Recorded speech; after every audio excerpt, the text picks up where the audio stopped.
I especially want to thank right now all of our arts advocates. Minnesota's leadership in the arts did not happen by accident. It exists because people across the state, like all of you, have consistently shown up, and made the case that arts and culture matter to every community.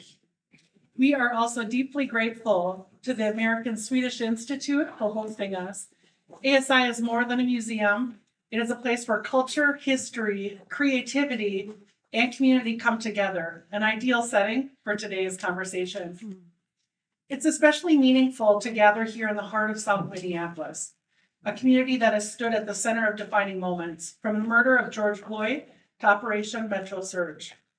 In both moments, artists and cultural organizations helped people bear witness, rally together, express what policy alone could not, and ensure the voice of the people was heard.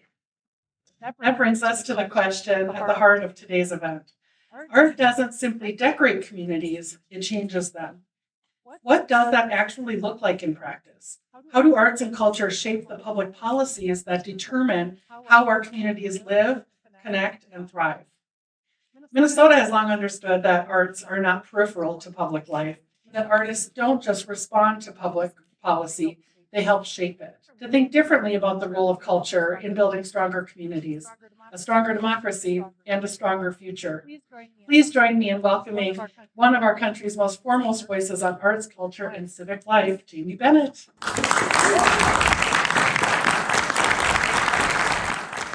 Sarah, how are you? Great to see you. Good to see you. Welcome to Minnesota. Thank you. Welcome back. Welcome back. Well, thank you for being here today. So, again, welcome. We're so excited to have you here today. And you frequent Minnesota quite a bit. I think you have taken a liking to us. Yes, I do. Beginning in 2013, I worked with a philanthropic collaborative that included the McKnight Foundation, Margaret A. Cargill Philanthropies, Knight, Bush. And so I got to spend about 7 years coming to the cities and coming to greater Minnesota probably 4, 5, 6 times a year. So I've spent a lot of time here and feel at home. I won't call it home, but I feel at home very much here. Well, we feel like you're one of ours. And so, so to dive right in, you said that art doesn't simply decorate communities. Yeah. It changes them. So what does that actually look like in practice? Yeah, and it's interesting. Some of my thinking on this was recently changed. I got to visit with an extraordinary thinker, Elizabeth Alexander, who leads the Mellon Foundation. And there have been a lot of conversations about this sort of intersection of art and democracy, art and community change. And a few of them, particularly those that sort of start on the democracy side of the equation, do sort of tend a little bit towards that decoration, right? We want better signs at our protests. We want to be a little bit creative. But Dr. Alexander reminds us, I think very importantly, that art and culture is a first principle of democracy, right? The First Amendment is freedom of expression. So doing art and culture itself is core democracy work, right? So it's not art and democracy, it's art as democracy. In addition to that, one of the things I think a lot about is a lesson that I particularly have taken from a lot of our sort of Black futurist mothers who talk about the need for us to rehearse the future. And when you think about sort of rehearsing the future, what does it mean to practice and embody something that none of us has experienced yet? That's one of the things that artists do, right? Artists tend to seize the opportunity to create something that doesn't yet exist, to create something that we haven't seen, to approach something in a new way. So that notion of sort of rehearsing the future is one that I hold on to. And one of my absolute favorite projects that I've ever run across is from Indianapolis, Indiana. And there's an amazing woman, Joanna Taft, who runs an art center there. And it's an art center that was in the middle of a pretty vacant community, right? There were folks who were living there, but there was a lot of vacancy and there weren't a lot of amenities in the neighborhood. And the community had been working on this a long time. And one day, Joanna was out, and Indiana has quite a tradition of reenactment, right? Going out and sort of dressing up as Civil War soldiers and reenacting that history. And she sort of asked herself, why is it that we need to reenact some of the ugliest and most problematic bits of who we are? And so she actually launched a pre-enactment theater group. And she said, I actually want us to embody the future that we haven't yet experienced. And so that community got together one weekend, took big pieces of cardboard, tempera paints, a couple $100 worth of supplies. And the families actually created new facades for all of the buildings in the neighborhood. So rather than telling the mayor and the city council what they wanted to see there, they showed them, right? They could actually walk them down the street and say, see, the young people want a pet shop. And there was they also want a candy store, a place to buy candy. The families really want a laundry, And so that notion of sort of rehearsing the things that we haven't yet experienced is, I think, one of the things that's most central to that conversation about sort of art and the future of our community. Oh, that's fantastic.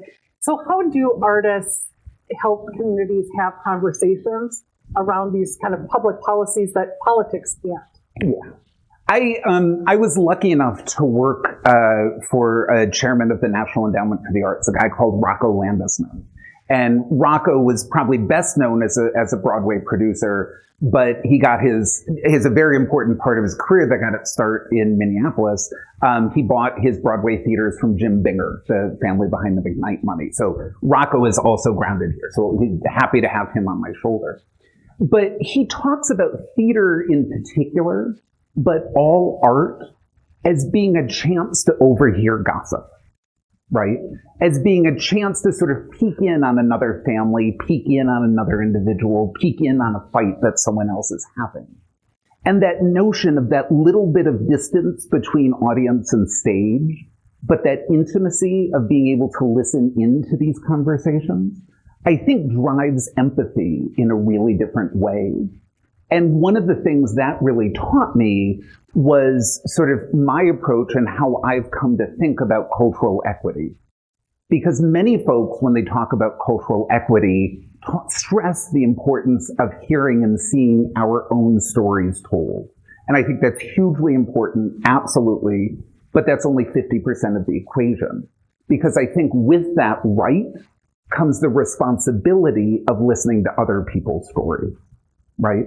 And there's an amazing organization called Flushing Town Hall in Queens, New York. And Queens is one of the most demographically diverse communities anywhere in the United States.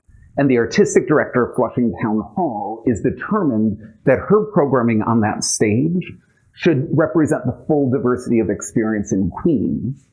And she doesn't want you to be able to tell what's on stage by looking at the audience. So when she presents a Bollywood theater night, she doesn't want that audience to only be South Asian, right? She wants to make sure that we are hearing and experiencing each other's stories. So I think that twinning of the right to have our own stories told and the responsibility to learn the stories of other people, I think that and that intimacy of sort of listening in, being in someone else's shoes, peering into someone else's life, I think that's some of the magic that arts and culture brings that sort of strict policy debates or debates on the floor of Congress don't always get at.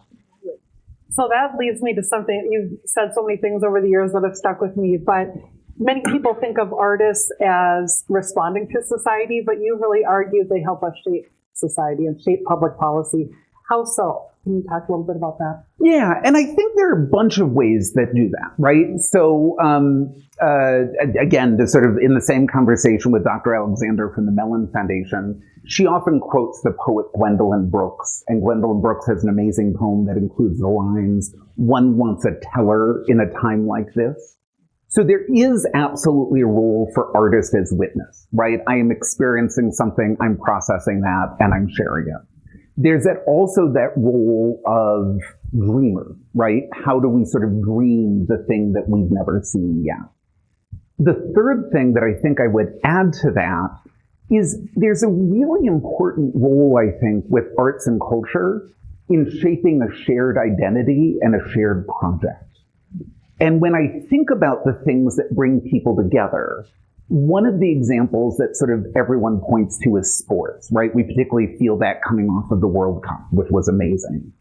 But, in order to sort of love the Yankees, I kind of have to hate the White Sox, right? But the thing that music does, that arts and culture does, is it creates that shared same excitement, that shared same identity, but you sort of don't have to hate Taylor Swift to love Shania Twain, right? So I'm thinking a lot about that role in music in particular, of being able to shape some shared experiences and being able to bring people together. In fact, Tom Borup, who I'm sure many folks in this room know, said that the only three things he needs to organize any community are music, food, and children.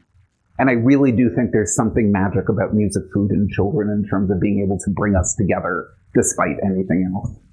Well, more than food, hot dish. Yeah, well, hot dish. Yes, absolutely. Then you're good to go. So you've worked nationally and internationally, and you've repeatedly pointed to Minnesota as different. And so what have you seen here that you're not seeing elsewhere? So I think there are a lot of, so I will say, and this is not just sort of puffery, but it is rare that I'm in a conversation about arts advocacy, about policy, about community organizing, where Minnesota doesn't come up. And in fact, I think it was Neeraj from the McKnight Foundation just published an article in the Stanford Social Innovation Review about sort of the Minnesota way of doing things. It's very worth looking up if you haven't read it yet.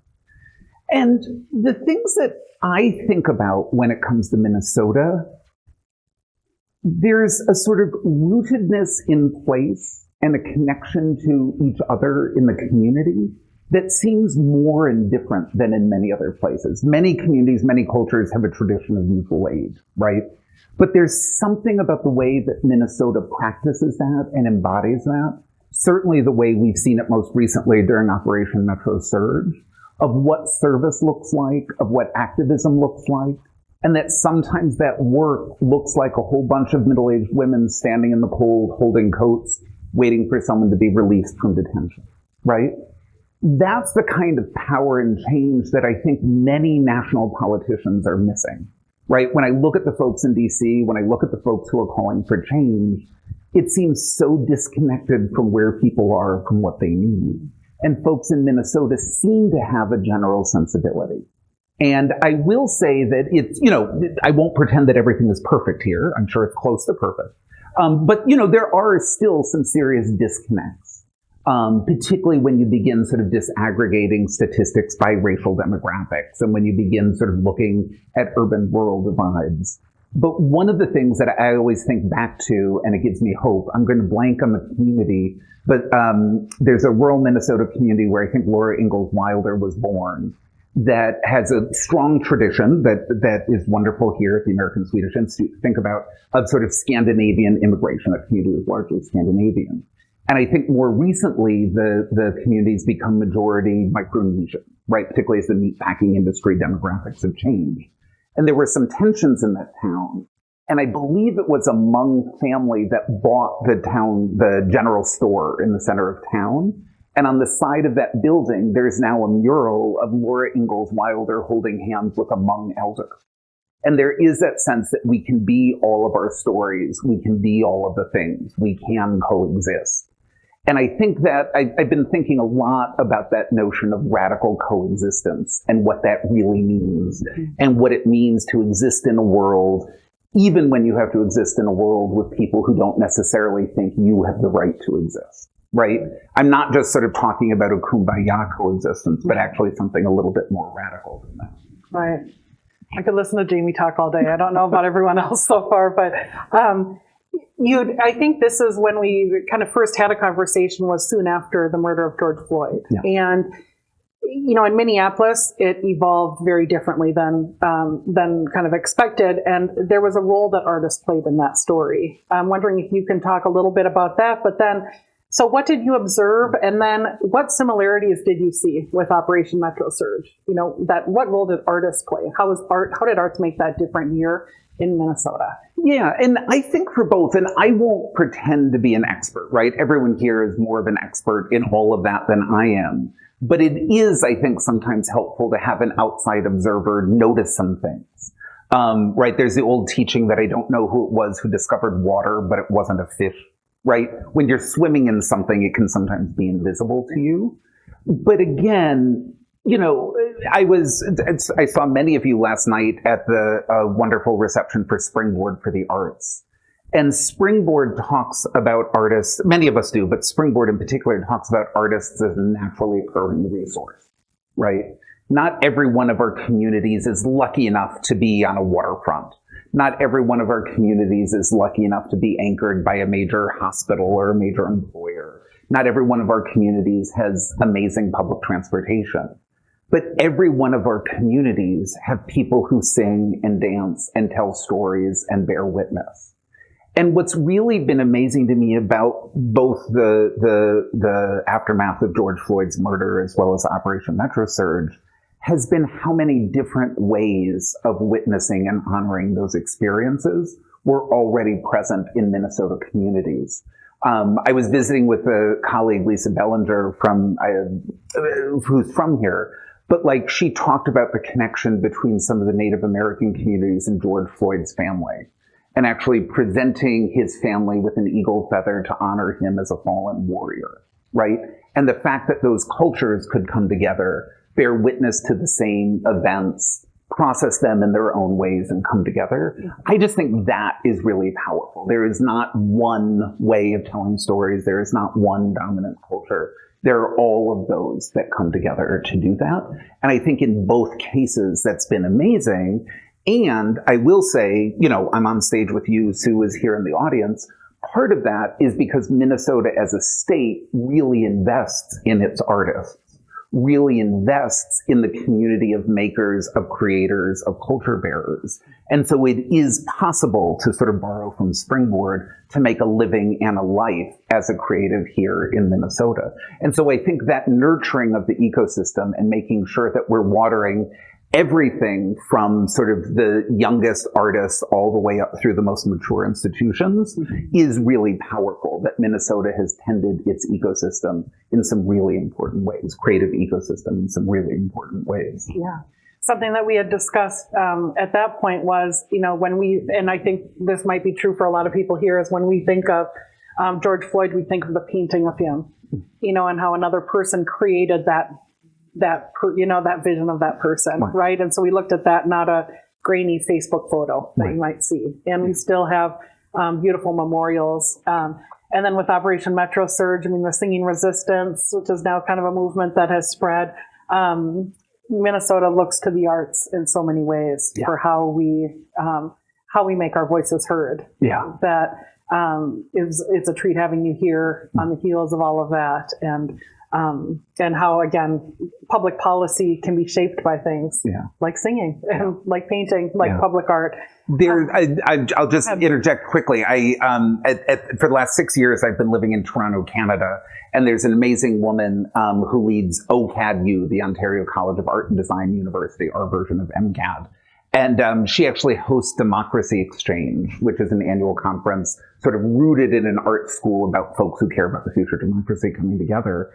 And 2 years ago, I think, the entire conference closed with a performance by Choir. And some of you may know them from, they did a huge group sing of a Rick Astley song, and he actually showed up to do that.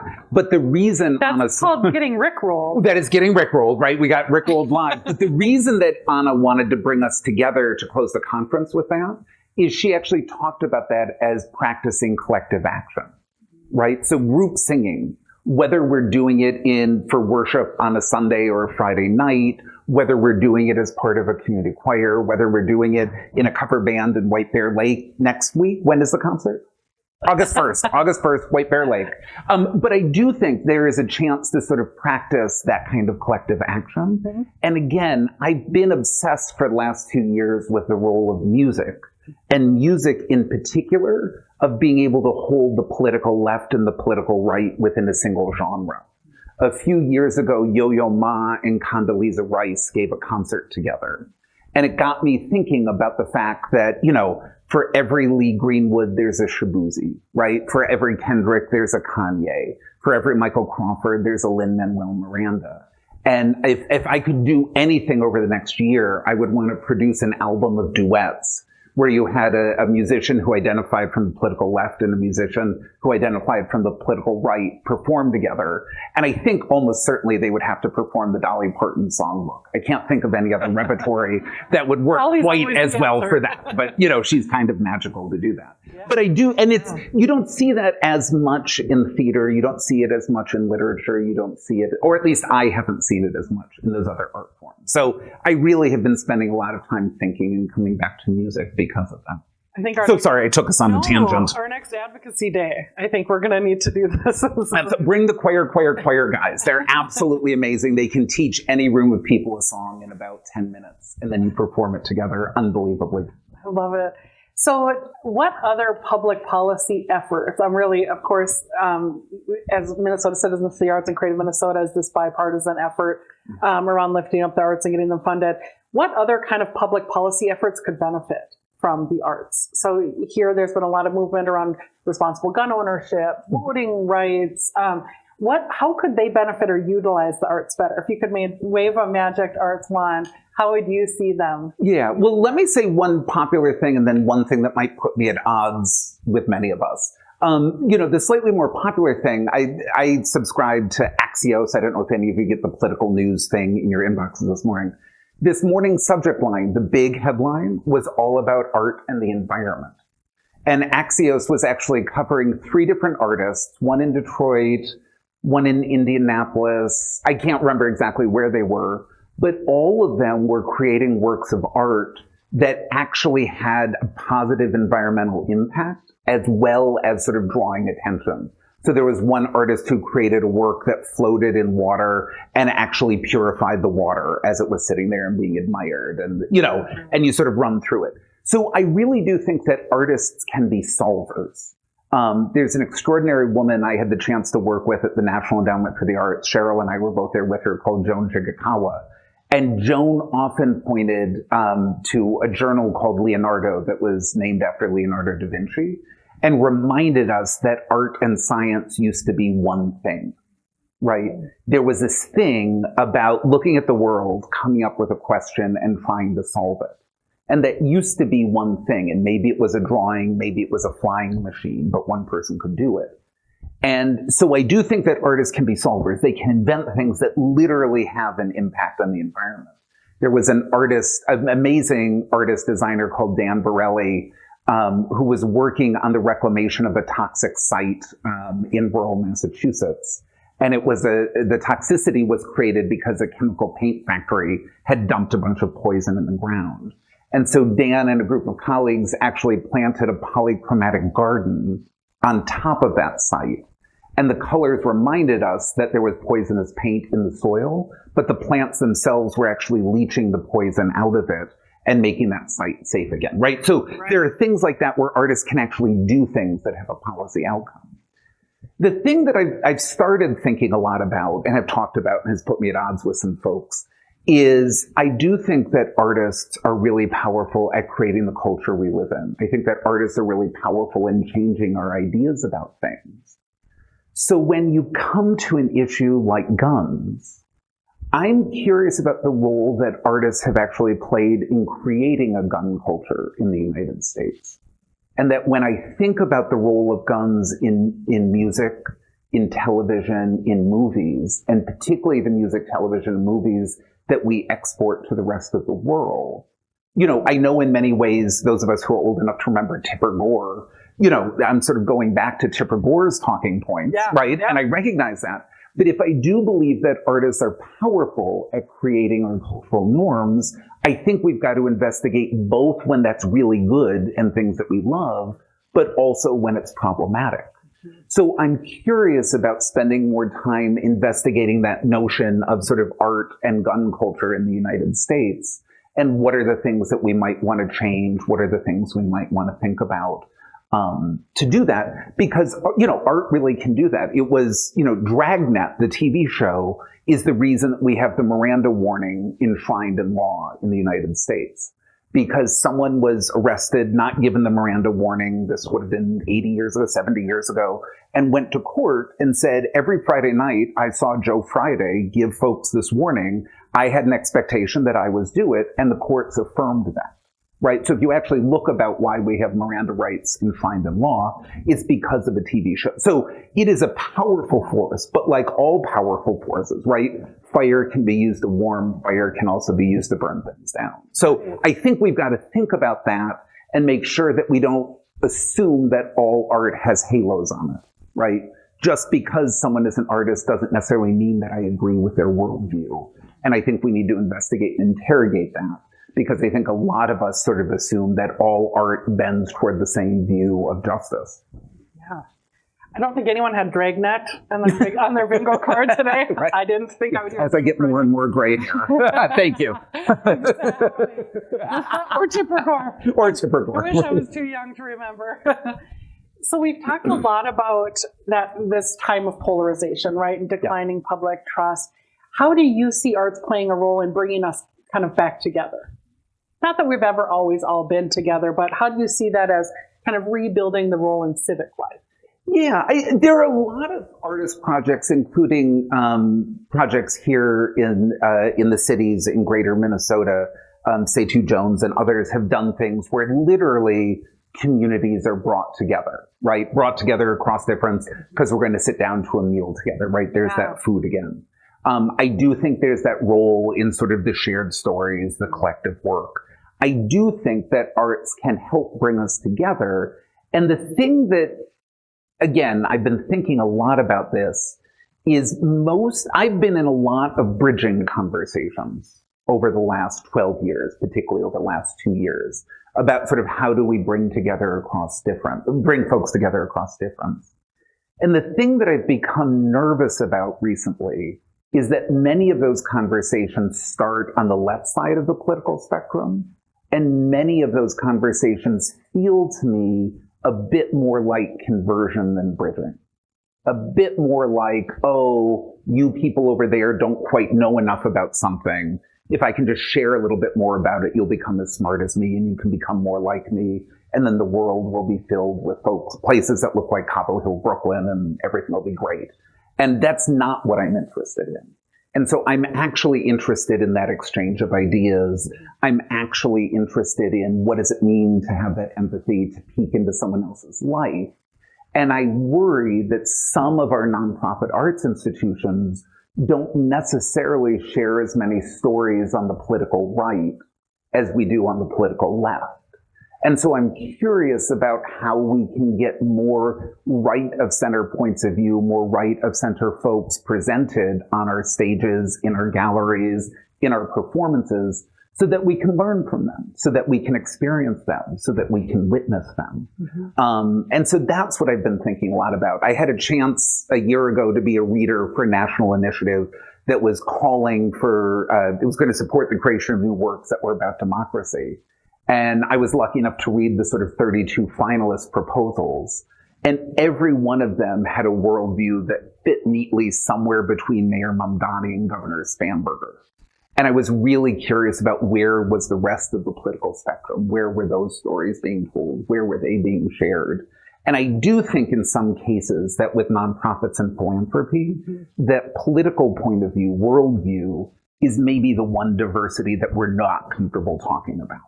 Right? If I'm going to be, in order to be on that panel to read those applications, I essentially had to tell them what bathroom did I use, who did I like sleeping with, where were my parents born, right? They could ask me every kind of diversity, but nowhere did anyone ask me about what my political point of view was. Do I believe in big government? Do I believe in small government? What are my first principles? And so I do think not bringing what is your political party registration into the conversation about diversity, but bringing that conversation about worldview is something that we need to do so that we can discuss it, right? Because nothing without us is for us. So as long as we keep organizing within the same bubbles, I think we'll stay in that polarized world. Yeah. So you've done this, right? You've advised, politicians, legislators, philanthropists, etc. If you were advising them on investing in arts and culture on either side of the aisle, what would that argument be? Oh, I'm a big believer in sort of give people money and let them do whatever they want. Me too. Right? I mean, I do. No. But it's right because, again, there was a very important teacher to me while we're doing sort of the greatest hits, golden oldies. There was an amazing woman called Elizabeth McCormick who was one of the advisors to the John D. Rockefeller family on their philanthropy, and was amazing. Was a former nun who became college president, married a Jewish man, and went on to work in philanthropy. So really extraordinary woman. And she said the single greatest act of philanthropy that she'd ever seen began in the late 1970s, when the right was willing to give money to anyone who was willing to say, I hate taxes, I hate abortions, or I love guns. You didn't need to say all three, you only needed to say one. And they didn't care what you then did about it, right? And so they invested a lot of money in that narrative change, guns, abortion, and taxes. And over the last 40, 50 years, they picked up the US, they picked up the UK, they probably picked up a fair amount of Europe, and moved those countries to the right. And in doing so, redefine the center and redefine the left, right? And it was really love guns, hate abortions, hate taxes. Left-wing philanthropy, sort of progressive identified, we tend to get into arguments about if you can really love animals if you eat honey, right? I'm a vegan. I think honey is an animal product. I shouldn't do that, right? And so we care about those nuances, which are really important. But if you're looking at driving big, bold change, 3 is a magic number and things shouldn't take more than 3 words to say. And so I think we've got to think about that. And again, that's what poets do, right? Poets distill truth down to the smallest possible nuggets for us to eat. So anyway, I sort of have lost track of what question I'm answering. I apologize. So if you were a legislator, if you were advising a legislator or a governor, what do you think? What would you say? Right. What would I say? Right. So that's a point that I think if we really want to make sure that we achieve that cultural equity, we want to make sure all the stories are told and all the people see them. I really think that the next big thing is going to be 1,000 little things. So and again, I worked for 2 different public funding agencies, a local arts agency and city government, National Endowment for the Arts, and the federal government. And a lot of people say that public funders tend to give too much money in too small chunks to too many places. But I'm a big believer in that. I think that that's actually a really important role, particularly for public funders to play, because we need that entire ecosystem watered. We need all of that stuff to sprout. We need all of that stuff to mix with each other. So particularly when you're talking about those government officials, it's really about making sure that we are tending that entire ecosystem through small grants to do that. So that tends to be my advice. Yeah. So I know I'm guilty of this, kind of making the case for arts around economic impact and improving health outcomes. At some point, is there a danger of losing art for art's sake? Just the intrinsic value of the arts? I had breakfast this morning with Sarah Lutman, who's here somewhere, and I actually pulled up Somerset Maugham on my phone. And, the fuller sentence from Somerset Maugham's point of view is experiencing art for art's sake is rather like drinking gin for gin's sake, right? And I think it's interesting to sort of ask what is the purpose of art? And what I've discovered and what I come back to is that art does all of those things all of the time, right? So art tells stories, it provokes us, it brings us joy, it moves us to tears. It does all of that. That is the core function of art. Yeah. And because art, the majority of it, is still consumed in place, in real time, and with other people, it also means that it helps move people around a community.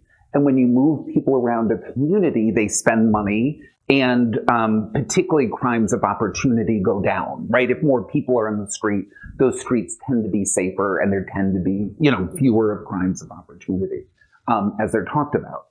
And it turns out, if we read research that's been published by the World Health Organization, Dr. Daisy Fancourt is one of the big people, that just by coming into the American Swedish Institute today, if you do that one more time in the next 12 months, that will decrease the onset of age-related dementia by something like 63%.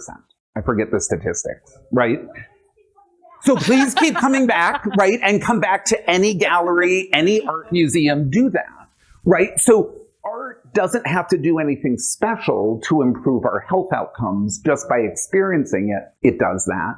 And there are also plenty of cases where art can't, there's Mark Morris does the dance for Parkinson's. And it turns out that folks that are living with Parkinson's, it actually helps them control their motor abilities to dance.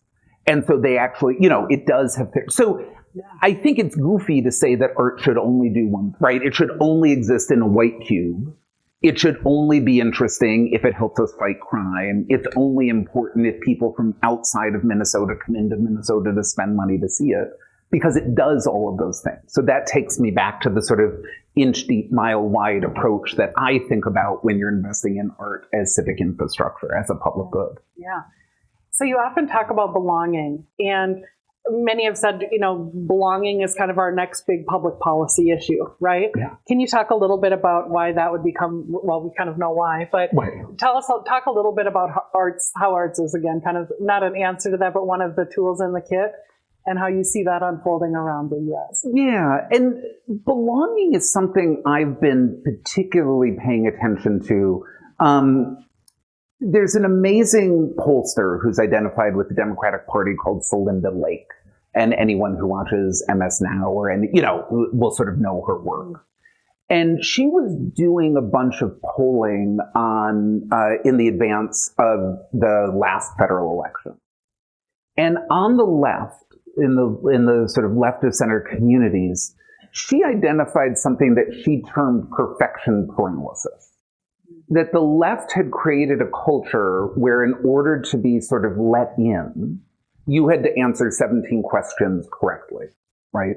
And if you didn't answer them correctly in the right language and the right tone, whatever, you weren't welcome. And I worry that those of us who identify on the political left think we own the culture of belonging. And I think there are some ways that there are some lessons that we need to learn. So that role of art being able to reflect that back to us is really important. And one of the things I've been looking and thinking about with that are particularly the evangelical churches. And there's an increasing number of folks that belong to the evangelical church who don't believe in Jesus Christ as our Lord and Savior. And the feeling of the church is you can belong even if you don't believe, right? And to me, that's a pretty powerful thing. All are welcome here.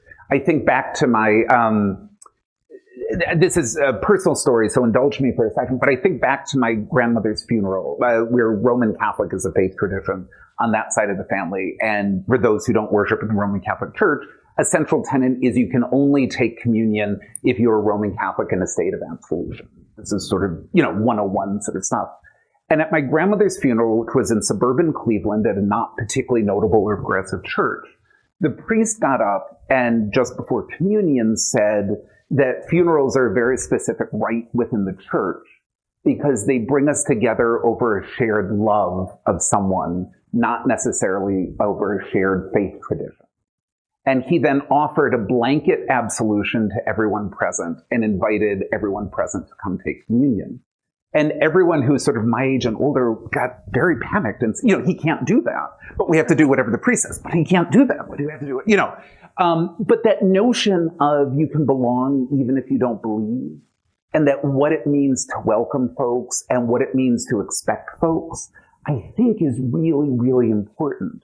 So that notion of coming together over a shared love of something, a shared love of Shania Twain, a shared love of whatever the art form, whatever the thing is, and making sure that all who come together and share that love are welcome and expected.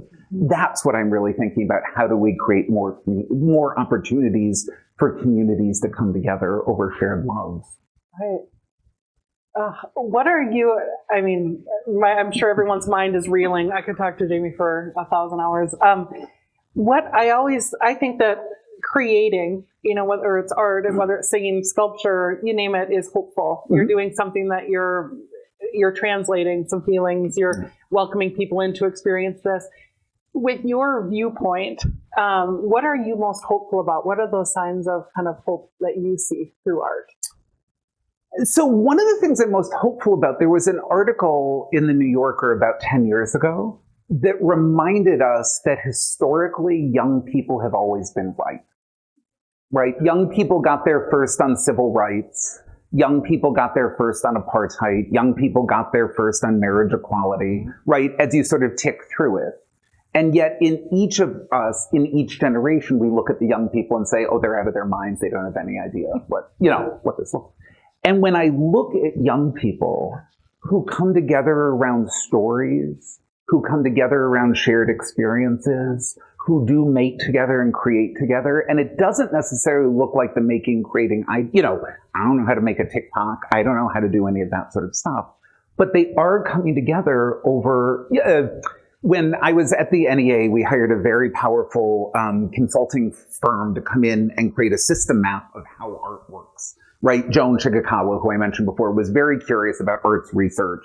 And she was worried that there was too much arts research that was just about economic development. There were other things that we weren't studying. So her idea was, let's make a map of all the things that happens when art happens. Let's hang existing research on each of those hooks. And let's see which hooks have too much and have too little. So really interesting, policy wonky, wonderful thing to do. And in the sort of very first meeting, the consultants came in, sat down with Joan, the chairman, me, a couple other senior folks. And they said, okay, just quick question as we begin. What is art? Right? And there was sort of a record scratch. And the consultants actually came back a week later and said, okay, we think art is any generative act, right? So making something intended to communicate richly to others, either done within or against a set of known or emerging traditions. And so that intended to communicate richly is that bit of creating that gives me hope. Because I have something to say, I want to make something that says it, and I want to share that with other people. And that wanting to share things with other people and being curious about other people and wanting to connect with other people is the thing that gives me hope. And human beings in every society across all time, under the most dire of conditions, have always had that ability to share and want to create and want to share it. So if you look at the art that was made in Auschwitz, if you look at the art that's made in prisons today, if you look at whatever the most dire situations are, there is an innate human thing. We are pack animals. And so we want to be with each other and we want to know each other. And so that's the thing that I tend to hold on to. So bringing it back to Minnesota, of course, what would you tell other communities, or what do you tell other communities? What would you want them to know about art and civic leadership? But what do you tell them about Minnesota? Let us know what you're saying. One of the things that a lot of people look to, and I certainly talk a lot about, is that legacy amendment. And that notion that, is it 15 years ago now? I'm sort of lost where we're 15 years ago now, and hopefully 10 years in the future when it's time to do it again. Minnesotans sort of came together and said, what are all of the things that make this a great place to be, right? And it was art, it was water, it was forests, and Minnesota essentially put fun on the ballot and said, whoever you are, whatever part of the state you live in, what do you do in your evenings? What do you do in your weekends? What do you do with the people you love? And we're going to put that on the ballot. And so I think that Minnesota, maybe more than any other state in the US, has reminded us that art is something we love, right? We don't start with the economic impact. We don't start with the art can fight crime. We don't start with that. We talk about the fact that it's something that's here. It's something we love. It's something that we do together. And I think grounding our conversations with politicians, with advocates, with everyone about joy, about fun, about wanting to participate, is really the lesson that I've taken away from a lot of the cultural organizing that's happened here in Minnesota. Most people wouldn't put fun in Minnesota right by each other. We do all the time. I do, absolutely, yes, and not just for hot dish. Exactly. That's wonderful. Any other things that you're thinking about, or things that are kind of on your radar? I mean, we just like to get inside your mind while we have a chance. What other things are you thinking about for the future of art? One of the things, and again, this is maybe a little bit counterintuitive, but I've spent a lot of the last 2 years focused on Washington, D.C., arts and culture, and the federal government. And I think we now have a case study of two different things, right? One is, what does it mean when a president actually gets involved in cultural policy? I don't like a lot of the decisions that this administration has made around arts and culture, particularly around a lot of things. But we have a president who's issued an executive order on aesthetics. We have a president who's paid someone to go and visit every exhibition at the Smithsonian. We have a president who's gotten involved with the Kennedy Center. And I'm sort of struggling because, 12 years ago, I would have wanted Barack Obama to do all of those things. If someone told me Barack Obama was going to chair the Kennedy Center board, I would have been very excited about that. And I'm now sort of weighing that against a sort of growing belief that maybe smaller government is not always a bad thing. And thinking about sort of how much power do we want the federal government to have in that. I did a fair amount of work for an organization called Policy Link that actually looked at what would it mean to build cultural policy, true cultural policy, not just funding, into the federal government. So I have some thinking and some blueprints on that, and I'm happy to share it with folks. But I am sort of asking questions about how powerful the federal government can be if it decides to have an opinion about arts and culture. So that's been curious to me. And I had another thing that's now totally gone out of my mind. So I'll maybe leave it at that. Well, we're coming up on time, and I'm going to go ahead and speak on behalf of anyone that we appreciate you being here with us in Minnesota, but also for sharing your thinking as a thought leader in the arts. It's so important to us. And I think so many of us have benefited both here and online, of course. Our online viewers. Hi. Yes. But we certainly understand the benefits of art in Minnesota, but I think it's refreshing and interesting and important to ask, what other people view about us, and how can we share that with the rest of the world, even though we're a humble sort.